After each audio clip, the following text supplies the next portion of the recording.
Hello，大家好，欢迎回到我的频道。今天是3月27日，我来到了北京东城区的一家书店，采访蒋能杰导演。蒋导演全职从事纪录片工作大概10年了。去年他的一部关于尘肺病的纪录片在网上走红，让他获得了诸多的好评。我和蒋导演平时都不在北京，今天他来北京出席一场活动，我呢在北京探亲，同时准备博士的研究课题，就是独立纪录片的制作与发行。共同的话题让我们聚在一起讨论独立纪录片创作者的生存状况和职业选择。如果你想成为纪录片导演，这个采访有可能会对你有所帮助。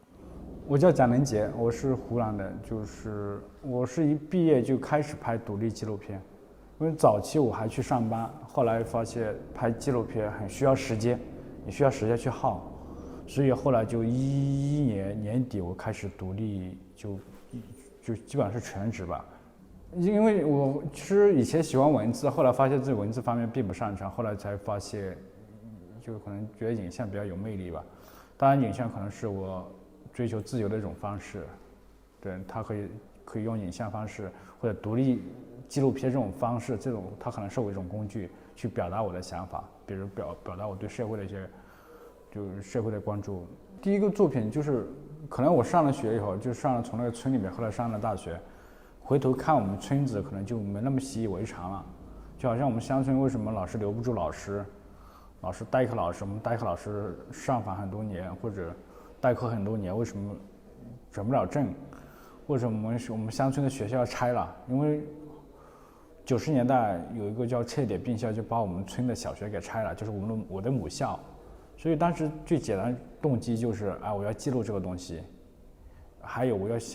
去发声，就是当然那会儿可能意识也不强，就是我要把这个东西也记录下来，记录下来之后该干嘛？其实我没有太多思考，我就想拍，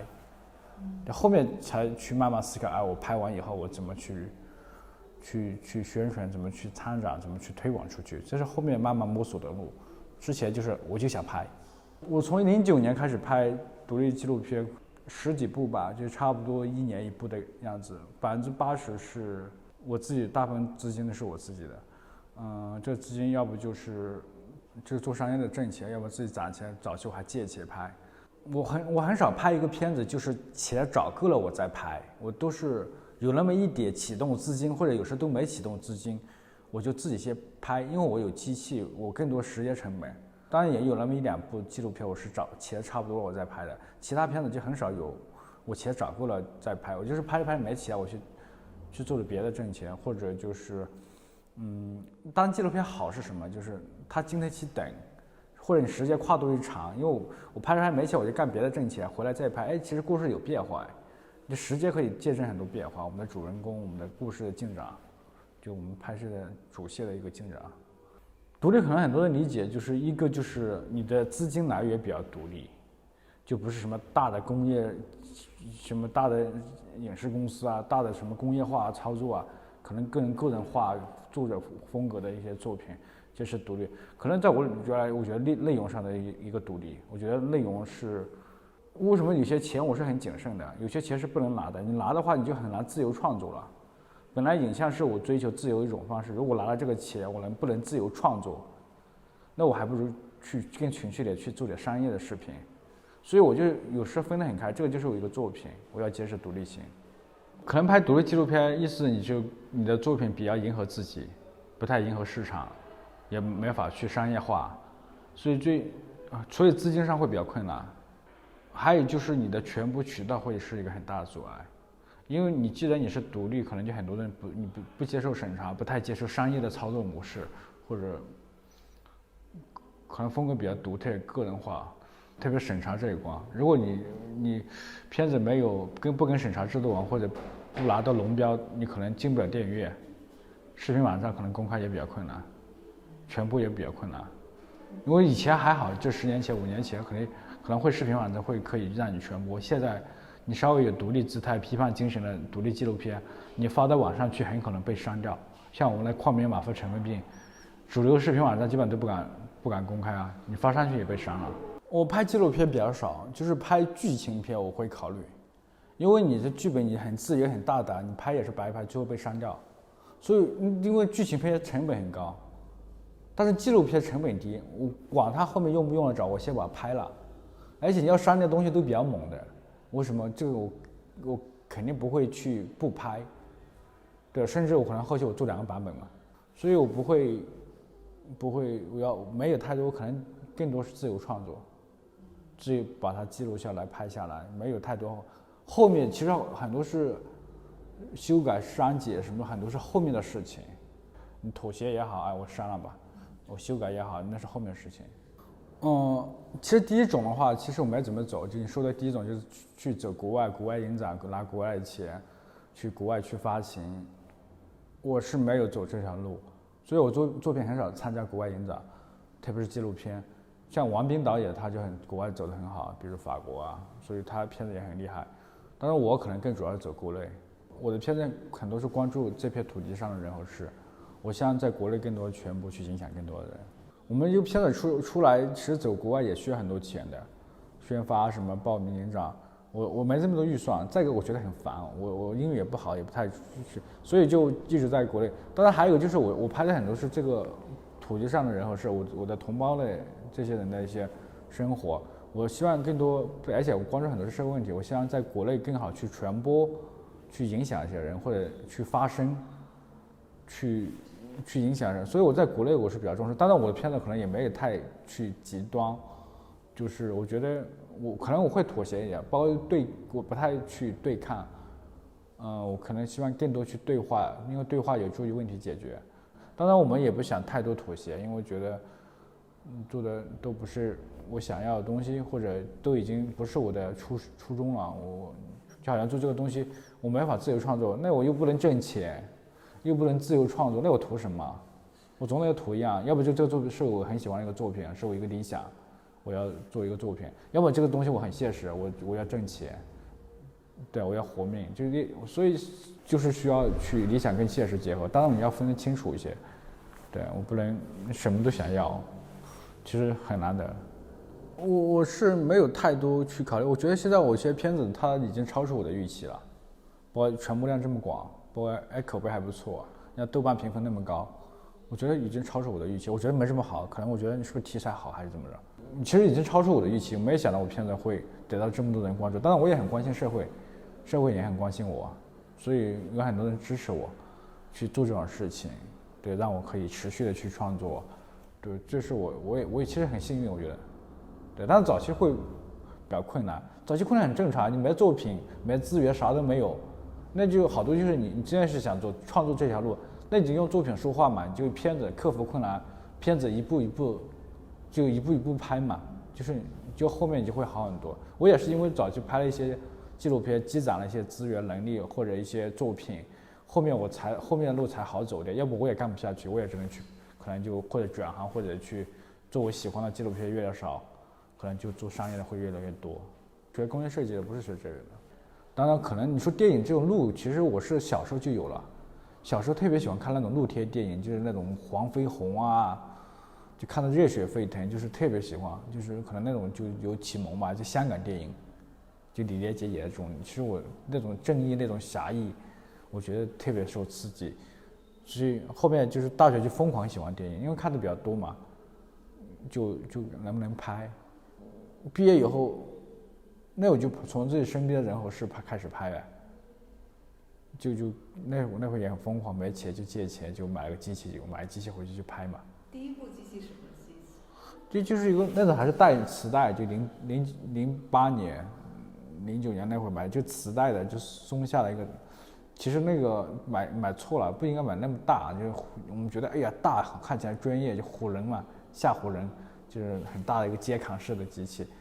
其实那会儿 DV 已经出来了，应该买个 DV 是最好的。DV 的画质什么没那么麻烦，也不用踩带子。当时就买6000多块钱，我记得有一半钱是借的，对吧？跟我一个妹妹借的。机器就是一个就是 G24，就松下 G24。后来那台机器用了6-7年，也是有时候也老出问题，最近还拿去修了。因为我们后来就有一台索尼6500，这个机器还是因为给一个朋友拍片子，给他拍了好多次，他没钱给了，就给了一台机器给我，但是对我来讲已经很好了，还可以拍4K。我们也没那个资本去追求要画质，要很好机器，要很好设备，我们也没那个，所以我片子其实也有个遗憾，就是当然这也我也已经尽力了，说画质不好，录音效果为什么不好点，不买一个好点机器，但是确实就没钱嘛，其实也无所谓了。影视科班生他就老喜欢纠结，你这个画质不好，你这个构图不好，你这个录音效果不好，我操，确实不好。很多普通观众就是看一个故事，你的故事是不是？我又不是拍风光片，当然这种东西你不能太追求这种东西，追求设备，这种东西是，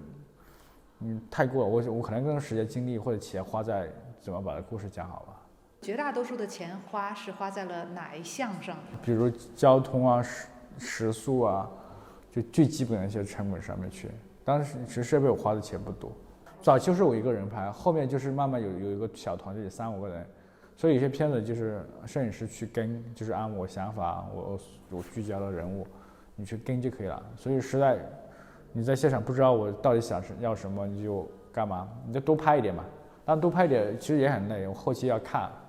你要多看一遍嘛。因为你不能随便删，说不定删的东西都很精彩，所以都先看一遍再决定要，所以后期会比较累。我们做独立纪录片预算特别少。一个就是我很多是因为翻译问题，很多人听不懂，在我老家拍的嘛。还有就是我们预算少，那厉害的剪辑师请不起，那种不厉害的我还不如自己剪，我可能更高效一点。所以很多片子都是我自己剪的。我自己剪的话，我现在都有职业病，因为用鼠标用的太多了，就手用久了，我不能连续剪或者剪一个星期片子，可能剪个2-3天我就要休息一下，因为手会痛，因为用鼠标用太多。我们好多片子都是从几百小时素材里面挑个1-2个小时的成片。我后面才分析的，他是其实莫名其妙就火起来的。对啊，我没有刻意，人家我说没有，就是首先可能还是因为疫情，大家可能去不了电影院，也逛不了街，在家里老是刷手机，可能短视频看多了就出来一个。当然还有一个可能就是我的行为，很多人问我要片子，主要是公益题材，我基本上都是希望去传播，我就发给人家，我还鼓励人家去传播，希望去影响一些人。所以跟我后来片子传播完了以后，我说鼓励大家传播啊，我授权大家传播啊，对啊。当然我们也不希望我们的行为破坏版权意识，可能10个有一个吧，也不一定，可能100个有一个，他会找我来付票钱。我们是倡导我们看网络看片子很便宜，9块钱，学生还可以半价。我希望他们付费尊重劳动成果，支持创作。这个题材或者这个可能大家觉得还不错吧，就是可能内容啊、时间跨度啊，觉得有一些内容比较精彩，所以这也是一个。还有就是很多那段时间太多的影视类的公众号空闲，因为疫情期间上不了，他不能老空着啊，正好出来这部片子，那就他们就捧得有点高，就捧起来了，所以可能这种东西可遇不可求。那不他们喜欢就好。当然这个片子后来因为我发现很多尘肺病问题、医疗报销问题，就我们湖南省还做得比较给力，他们还不是我们湖南省卫健委就他还拨款了，拨了1个多亿去救助这些尘肺病群体，我觉得挺好。就这项钱就应该更多去落实到纳税人钱，多去让这些尘肺病家庭有更多的保障、医疗报销，让他们不要因病致贫。对，所以我觉得挺好。这个片子这是大家功劳，把这个片子推起来。包括两会其实也有很多人在提案，包括贾樟柯，对他们很多农民工是来出卖劳动力，不是来出卖健康和生命的，所以需要多方去努力。对，当然纪录片有力量，但是我们也不能靠纪录片去揭露什么，去反映什么。其实这时候还需要大家不要老指望别人，还是需要大家自己去行动，去有公民意识，或者去推动、去发声、去抱团、去取暖。所以很多人找我拍纪录片，他说这个问题你可以拍一下，并不是我拍了就能改善和解决。但再一个拍纪录片，你开玩笑，你都需要钱了，我也活面，你老拍这个东西，我得饿死。所以有些人老把纪录片想得太大了。对，这个社会正常运转需要各司其职，需要真正回归到法治。我其实不太怎么看，也不太去讨论。我觉得他可以去尝试啊。现在好多就剧情片、纪录片都已经被打破了，虚构非虚构。当然他们故事讲好，玩的有意思也可以啊。可能我是不太擅长这种东西，就是无所谓啊。其实观众就是来看一个故事，至于你是怎么拍怎么弄，但除了你你可以抓人眼球，但是不能丧失人性，太不能就违背道德或者，所以这个东西需要你自己去衡量的。虽然我们没有什么坏心，就是我只想关注这个社会问题或者呈现这个问题，比如我拍同性恋，会不会他们老找我麻烦，或者我们也会担心，我也会不会它影响我正常生活，跟身边的朋友相关。比如我有个朋友他就做关注同性恋机构的公益机构的运营，那我们就关系好，那我们就能不能合作一下，一起做一部片子，他帮我招募拍摄对象，帮我去推荐招募，帮我甚至协助我们拍摄，可能对这个话题感兴趣，希望我们的片子能增进人与人之间了解，少一些人动不动道德高度，动不动说他不正常，他怎么着。我希望人多一些，打破他们一些固有的观念，消除一些偏见。我希望我们的片子是这个，可能我也这个也是我们初衷。但是纪录片并不是所有纪录片全部的好就是有价值啊，就是你片子哪怕很好，很有思想，或者很猛，或者很有追求真理，但是你在过程中他们给你设置很多障碍，没法让他去全播啊，这是就看不到，这是一个。还有一个就是有些纪录片，特别是公益题材，关注很大一个领域，比如关注我们食品健康，关注我们空气，关注我们的教育，关注我们都是身边的关乎于每个人切身利益，就是公众领，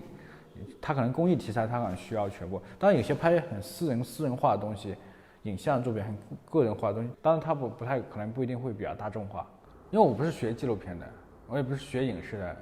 其实我没有太多去关注，这是属于哪一类别？这是什么学院派？这是什么纪实派？什么？我就不太关心这个。后来是听人家这么讲，你的片子像谁？是我也像谁？当然我也喜欢的导演。没有，我们是图片，我有这么操作，就是给他们一个相机，让他们拍身边的人和事，发现他们视角不一样，感兴趣的东西不一样。但是我是影像会比较复杂，成本会比较高。你拍一堆素材回来剪，你哪有那么多时间剪？再一个这个东西，你如果有预算还好，没预算的话，有预算你可以请人剪，所以这个操作难度性成本会比较高一点。还有就是我要做自己创作，当然我们会做过摄影展，就把孩子们拍一些照片，挑一些比较好的或者评个奖。在我们乡村也做过乡村展览，就摄影展，就拍摄全是乡村的孩子、乡村的人和事。其实这也不是，这都是技术形象层面。其实最重要的就是你这个人思想，所以就是他自己人就三观就有问题，或者。等于您不想把这个权利交给这个被对，所以就是看你这个人思想，或者有些人看这个想法，就是思想法还是很重要。至于其他的，你跟你用什么设备，跟你投资多少，其实没有太直接大的关系。可能我拍东西更喜欢去传播，去影响更多大众。我觉得这是公众的利益，很多一个群体的一些情况，我想去影响。但有些很私人化的东西，我觉得没必要拿出来，非得要大众去接受。我这个东西可能对我个人意义和价值，比如记录家族历史、孩子的成长，可能对你个人的意义和价值会更大。你对社会其实就可能没那么大。当然，可能有些人会有一些感受和共鸣。对，我就是其实走进他们去了解他们，我甚至就采访我也不是写提纲。我大概会想一下，我会边观察边了解，边去发现创作的方向，可以拍的内容。所以我不太会去，一开始你好多东西条条框死了，那像我们没有学院派，不是学这个的，我觉得也好，没那么多条条框框来约束我，我也不会去太多考虑。所以就是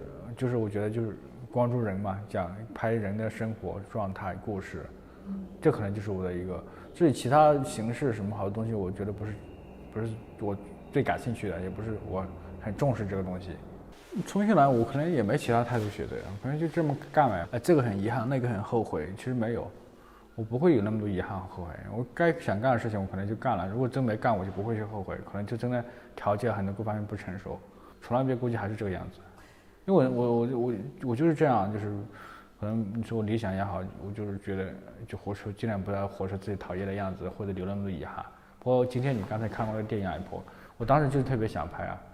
所以就把它拍了嘛。虽然当时负债几十万，后来也慢慢还了嘛，所以就至少没有遗憾啊。先去吃一顿呗。对，当然我可能生活工作生活太简单，就可能经常吃盒饭，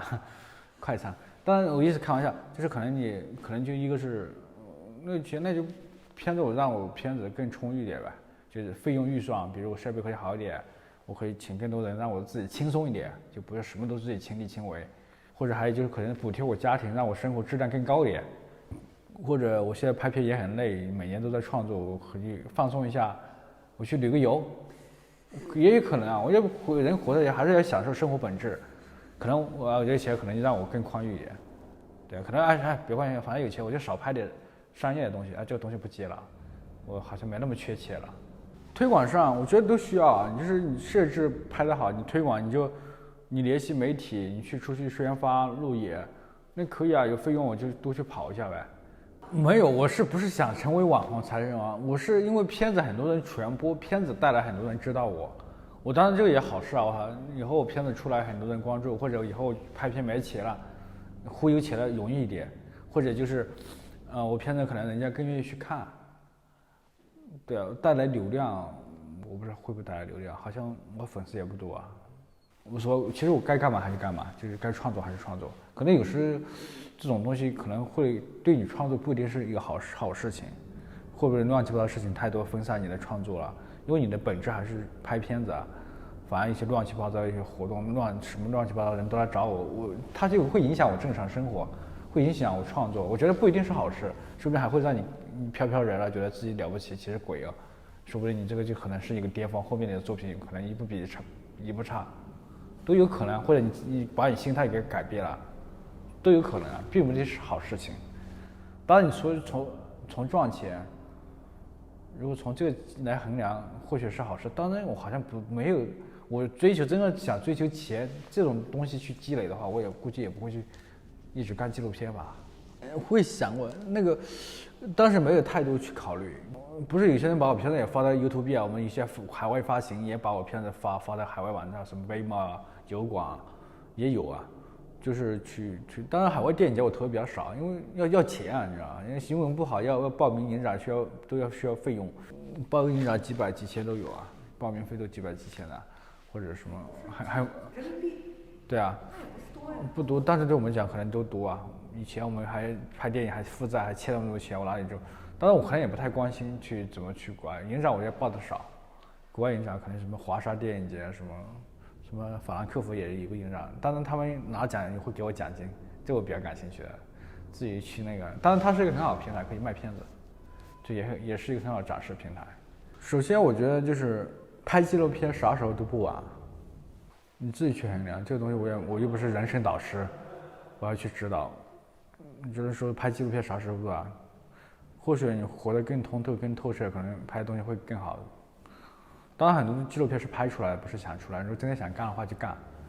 对，你就不要去思前顾后。